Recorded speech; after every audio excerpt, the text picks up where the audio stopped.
സുഹൈൽ, നെഞ്ചകം പിളർക്കുന്ന കാഴ്ചകളാണ് ഇപ്പോൾ തേവലക്കരയിലെ മിഥുൻ്റെ വീട്ടിൽ കാണുന്നത്. എത്രയോ പേർ നാടൊന്നാകെ ഒഴുകിയെത്തിയിരിക്കുകയാണ് ആ വീട്ടിലേക്ക്. നേരത്തെ തേവലക്കര ബോയ്സ് സ്കൂളിൽ പൊതുദർശനത്തിന് വെച്ചപ്പോഴും പതിനായിരങ്ങളാണ് ആദരാഞ്ജലി അർപ്പിക്കാൻ അവസാനമായി ഒരു നോക്ക് മിഥുൻ എന്ന ആ കൊച്ചുമിടുക്കനെ കാണുന്നതിന് വേണ്ടി ഒഴുകിയെത്തിയത്. പാതയോരങ്ങളിൽ തന്നെ എത്രയോ പേരാണ് ആദരാഞ്ജലി അർപ്പിക്കാനായി എത്തിയത്. അവിടെ നമുക്ക് ദൃശ്യങ്ങളിൽ കാണാം, മിഥുൻ്റെ അമ്മ സുജ വിങ്ങിപ്പൊട്ടുകയാണ് മകൻ്റെ മൃതദേഹം കണ്ട്. 3 മാസം മുമ്പാണ് സുജ കുവൈറ്റിലേക്ക് പോയത്. അവിടെ ആ വീട്ടിലൊരു ഡൊമസ്റ്റിക് ഹെൽപ്പറായിട്ടാണ് പോയത്. തുർക്കിയിലേക്ക് ആ വീട്ടുകാർ പോയപ്പോൾ കൂടെ പോയതാണ്. അവിടെ വെച്ചാണ് ഈ മരണവാർത്ത അറിയുന്നത്. ഇന്ന് രാവിലെയാണ് നെടുമ്പാശ്ശേരി വിമാനത്താവളത്തിലെത്തിയത്. ഇളയ മകൻ സുജിൻ അവിടെ വിമാനത്താവളത്തിൽ എത്തിയിരുന്നു. സുജിനെ കണ്ടതോടുകൂടി നിയന്ത്രണം വിട്ട് പൊട്ടിക്കരഞ്ഞ സുജ പിന്നീട് വീട്ടിലേക്ക് എത്തിയത് ഉച്ചയോടുകൂടിയാണ്. അവിടെ നിന്ന് കൊച്ചിയിൽ നിന്ന് റോഡ് മാർഗം വഴിയിൽ തടസ്സങ്ങൾ ഉണ്ടാകാതെ പോലീസ് ആവശ്യമായ സഹായങ്ങൾ ചെയ്തിരുന്നു. ഏതായാലും നാടിനെ സംബന്ധിച്ച് വിളന്തറ എന്ന ഗ്രാമം ശാസ്താംകോട്ട തടാകത്തിൻ്റെ തീരഗ്രാമമാണ്. ആ ഗ്രാമത്തിൽ വിളന്തറ എന്ന ആ ഗ്രാമത്തിലേക്ക് ഇപ്പോൾ നേതാക്കളും അധ്യാപകരും വിദ്യാർത്ഥികളും സഹപാഠികളും അമ്മമാരും രക്ഷിതാക്കളും ഒക്കെ അടങ്ങുന്ന വലിയ ജനസഞ്ചയമാണ് അവിടേക്ക് അവസാനമായി മിഥുൻ എന്ന ആ കൊച്ചുമിടുക്കനെ ഒരു നോക്ക് കാണുന്നതിനായി ഒഴുകി എത്തുന്നത്. നേരത്തെ നിശ്ചയിച്ച സമയക്രമങ്ങൾ അത് തെറ്റിച്ചാണ് പൊതുദർശനത്തിനൊക്കെ നേരത്തെ നിശ്ചയിച്ചിരുന്ന സമയക്രമങ്ങൾ. കാരണം അത്രത്തോളം വലിയ ജനാവലിയാണ് ഇവിടങ്ങളിലേക്കൊക്കെ ഒഴുകിയെത്തിയിരുന്നത്, ആദരാഞ്ജലി അർപ്പിക്കാൻ ഒഴുകിയെത്തിയിരുന്നത്. എത്ര പ്രതീക്ഷയോടുകൂടി വളർത്തിയിരുന്ന മകനാണ് മിഥുൻ. അമ്മ തന്നെ ഈ കുവൈറ്റിലേക്ക് പോയത് തന്നെ വീട് ജപ്തി ചെയ്യുന്ന ഒരു ഘട്ടത്തിലേക്ക് എത്തിയപ്പോഴാണ്. അങ്ങനെ മക്കളുടെ വിദ്യാഭ്യാസ കാര്യങ്ങൾക്ക് നല്ലൊരു വീട് നിലനിർത്തുന്നതിനൊക്കെയായി ആ വീട് തന്നെ ഇതുവരെ പൂർത്തീകരിച്ചിട്ടില്ല. ചെങ്കല്ല് കൊണ്ടുള്ള ആ വീടാണ്, അത് ജപ്തി ചെയ്യും എന്ന ഘട്ടം എത്തിയപ്പോൾ പോയതാണ്. അങ്ങനെ വലിയ പ്രതീക്ഷയോടുകൂടി മകൻ മിഥുന് പട്ടാളക്കാരനാകാൻ ആഗ്രഹിച്ചിരുന്നു. NCCയിൽ ചേർന്നിരുന്നു. മികച്ച ഫുട്ബോൾ കളിക്കാരനായിരുന്നു. അങ്ങനെ ആ മിഥുൻ എന്ന ആ കൊച്ചുമിടുക്കൻ്റെ ചേതനയേറ്റ ശരീരമാണ് ഇപ്പോൾ ആ വീട്ടുവളപ്പിൽ, അവിടെ ജനിച്ചു വളർന്ന കളിച്ചു വളർന്ന ആ വീട്ടുമുറ്റത്ത് ഇപ്പോൾ മിഥുൻ എന്ന ആ 13 വയസ്സുകാരൻ്റെ ചേതനയേറ്റ മൃതശരീരമാണ് എത്തിയത്. നേരത്തെ അമ്മ കുവൈറ്റിലേക്ക് പോകുമ്പോഴൊക്കെ ഈ പ്രതീക്ഷകൾ പങ്കുവച്ചാണ് പോയത്. ഇപ്പോൾ തിരികെ എത്തിയപ്പോൾ മകൻ്റെ നിശ്ചലമായ ആ ശരീരം മാത്രമാണ്. ഇവിടേക്കിപ്പോൾ ആദരാഞ്ജലി അർപ്പിക്കാൻ രാവിലെ മുതൽ തന്നെ തേവലക്കര ബോയ്സ് സ്കൂളിലേക്ക് ഈ വീട്ടിലേക്കൊക്കെ വലിയ ജനപ്രവാഹമാണ്. ഇത്രത്തോളം നാട് ഇങ്ങനെ ഒരു കൊച്ചുമിടുക്കന് ആദരാഞ്ജലി അർപ്പിക്കുകയാണ്.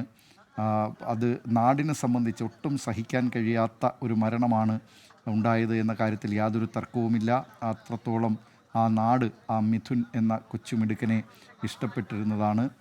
അത് നേരത്തെ പറഞ്ഞതുപോലെ അവിടെ ഫുട്ബോൾ കളിക്കാരനായൊക്കെ മികച്ച പ്രകടനം ഈ പ്രായത്തിൽ തന്നെ കാഴ്ചവെച്ചിരുന്ന നല്ലൊരു ഫുട്ബോൾ പ്ലെയറായിരുന്നു മിഥുൻ. സ്കൂളിൽ തന്നെ അവിടെ കളിച്ചുകൊണ്ടിരിക്കുമ്പോഴാണ് ഈ ദാരുണമായ സംഭവം ഉണ്ടായത്. അധികൃതരുടെ അനാസ്ഥയുടെ രക്തസാക്ഷി എന്ന് പറയാം. പരസ്പരം പ്രത്യാരോപണങ്ങളൊക്കെ രാഷ്ട്രീയ നേതൃത്വങ്ങൾ ഉന്നയിക്കുമ്പോഴും ആ വീട്ടുകാരെ സംബന്ധിച്ച് അവർക്കുണ്ടായ നഷ്ടം അത് പറഞ്ഞറിയിക്കാൻ കഴിയാത്തതാണ്. നികത്താൻ കഴിയാത്ത നഷ്ടമാണ് ആ വീട്ടുകാർക്ക് സംഭവിച്ചത്.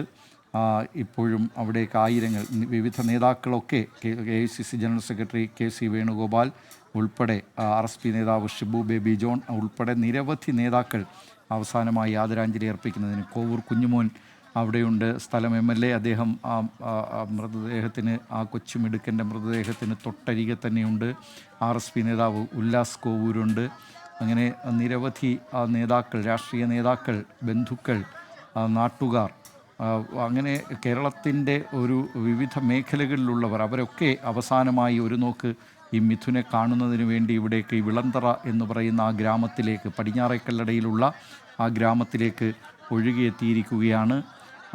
അങ്ങനെ അവസാനമായി ആ കൊച്ചുമിടുക്കനെ കാണുന്നതിന് വേണ്ടി, മിഥുനെ ഒരു നോക്ക് കാണുന്നതിന് വേണ്ടിയാണ് ഇത്ര വലിയ ജനസഞ്ചയം. നമുക്ക് ദൃശ്യങ്ങൾ കാണാം. അമ്മ കരഞ്ഞ് തളർന്ന്, എത്രത്തോളം പ്രിയപ്പെട്ടവനായിരുന്നു മിഥുൻ. ആ അമ്മയെ സംബന്ധിച്ച് ഒരിക്കലും അത് വിവരിക്കാൻ കഴിയാത്ത തരത്തിലാണ്. അത്തരത്തിൽ ഉള്ള നഷ്ടമാണ്. ആ അമ്മയെ സംബന്ധിച്ച ആഘാതം തന്നെ എത്ര വലുതാണ് എന്ന കാര്യത്തിലും എങ്ങനെയത് പറയാൻ കഴിയില്ല. കാരണം അതൊന്നും ഒരു പരിഹരിക്കാൻ കഴിയാത്ത നഷ്ടമാണ്. അങ്ങനെ ഒരിക്കലും പ്രതീക്ഷിക്കാത്ത ഒരു മരണമാണ് സംഭവിച്ചത്, പ്രതീക്ഷിക്കാത്ത നഷ്ടമാണ് സംഭവിച്ചത്. ആ വീട്ടുകാരെ സംബന്ധിച്ച് അത് എങ്ങനെ ആ കുടുംബം ഉൾക്കൊള്ളുക? ഏതായാലും ഇപ്പോൾ ഇവിടേക്ക് ആയിരങ്ങൾ ഒഴുകിയെത്തുന്നുണ്ട്.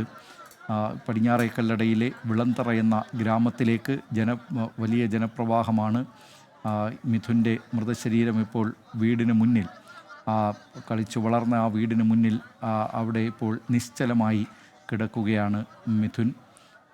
നിരവധി പേർ നേരത്തെ തേവലക്കര ബോയ്സ് ഹൈസ്കൂളിൽ മൃതശരീരം പൊതുദർശനത്തിന് വെച്ചിരുന്നു. ശാസ്താംകോട്ട താലൂക്ക് ആശുപത്രിയിൽ നിന്ന് രാവിലെ 10 മണിയോടുകൂടിയാണ് മൃതദേഹം തേവലക്കര ബോയ്സ് ഹൈസ്കൂളിലേക്ക് കൊണ്ടുവന്നത്.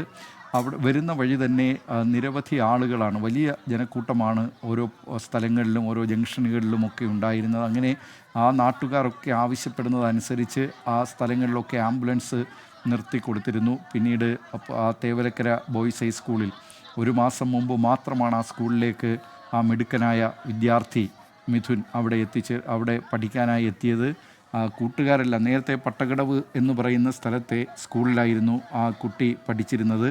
ആ കൂട്ടുകാരൊക്കെ ഭരണിക്കാവ് സ്കൂളിലേക്ക് പോയപ്പോൾ മിഥുൻ മാത്രമാണ് ഈ സ്കൂളിലേക്ക്, തേവലക്കര ബോയ്സ് ഹൈസ്കൂളിലേക്ക് ചേർന്നത്. അപ്പോഴും ആദ്യം പരിചിതമല്ലാത്ത കൂട്ടുകാർ അങ്ങനെയൊക്കെയുള്ള അത്തരത്തിലൊരു വിഷമം നേരിട്ടപ്പോൾ പിതാവ് തന്നെ തൽക്കാലം ഏതായാലും ഇവിടെ പഠിക്കൂ, പിന്നീട് സ്കൂൾ മാറുന്നതിനെക്കുറിച്ചൊക്കെ ആലോചിക്കാമെന്ന് പറഞ്ഞു. പക്ഷേ ഈ സ്കൂളുമായി വളരെ വേഗത്തിൽ മിഥുൻ ഇഴുകി ചേർന്നിരുന്നു. അവിടെ ആ പുതിയ കൂട്ടുകാരായി സൗഹൃദമായി, അവരുമായി കളികൾ, പഠനം, അങ്ങനെ മിഥുനെ സംബന്ധിച്ച് ആ സ്കൂൾ എന്നുള്ളത് മാത്രമല്ല NCCയിൽ ചേരുക എന്നതുകൂടി ഒരു പ്രധാനപ്പെട്ടതായിരുന്നു. അത് ഈ സ്കൂളിൽ NCC ഉള്ളതും അവിടെ മിഥുൻ അവിടെ തുടരുന്നതിന് പ്രേരിപ്പിച്ച ഘടകം കൂടിയാണ്. ആ സ്കൂളിൽ നിശ്ചലമായി കിടന്ന ആ മിഥുൻ്റെ മൃതശരീരം കാണുന്നതിനവിടെ എത്രയോ പേരാണ്. ആ നാടൊന്നാകെ ഒഴുകിയെത്തുന്ന കാഴ്ചയായിരുന്നു. ആ നാട് മാത്രമല്ല, തൊട്ട് സമീപ പ്രദേശങ്ങളിൽ നിന്നുള്ളവരൊക്കെ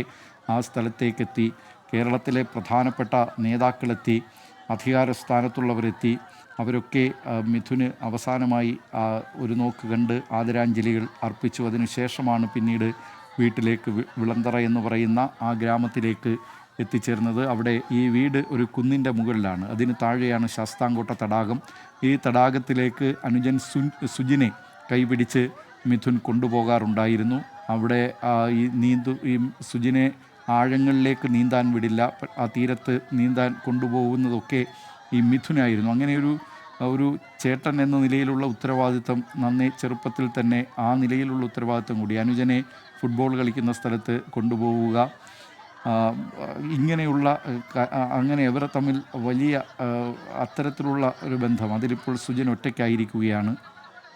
മിഥുനെ സംബന്ധിച്ച് മിഥുൻ നഷ്ടപ്പെട്ടത് ആ വീട്ടുകാർക്കും നാട്ടുകാർക്കും ബന്ധുക്കൾക്കുമൊന്നും ഉൾക്കൊള്ളാൻ കഴിയാത്തതാണ്. കോവൂർ കുഞ്ഞുമോൻ MLA അവിടെ ബന്ധുക്കളെ ആശ്വസിപ്പിക്കുന്നുണ്ട്.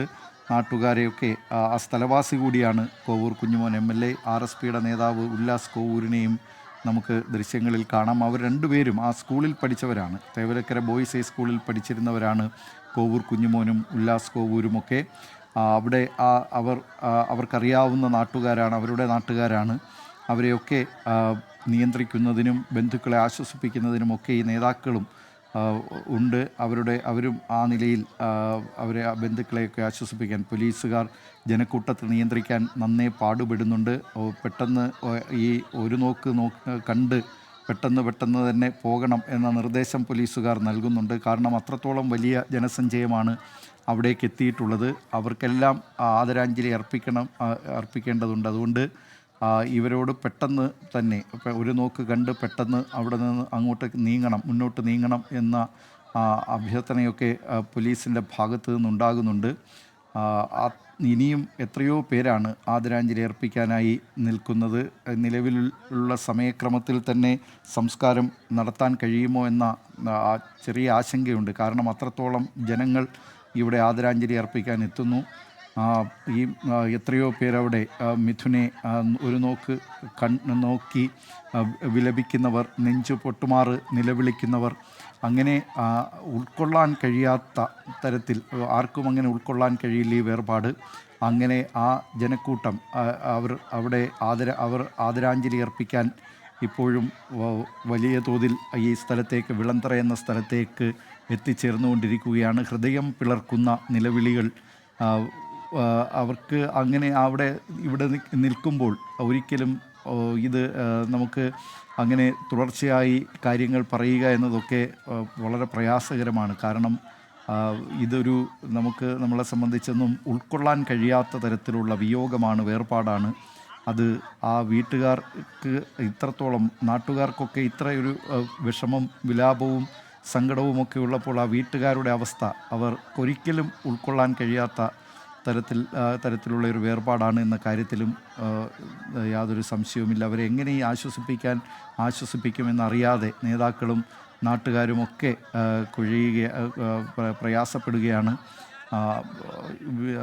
എങ്ങനെ ആശ്വസിപ്പിക്കും, എങ്ങനെ വീട്ടുകാർ, കാരണം ഈ നഷ്ടം എന്നത് വീട്ടുകാരെ സംബന്ധിച്ച് ഒരിക്കലും നികത്താൻ കഴിയാത്ത നഷ്ടമാണ്.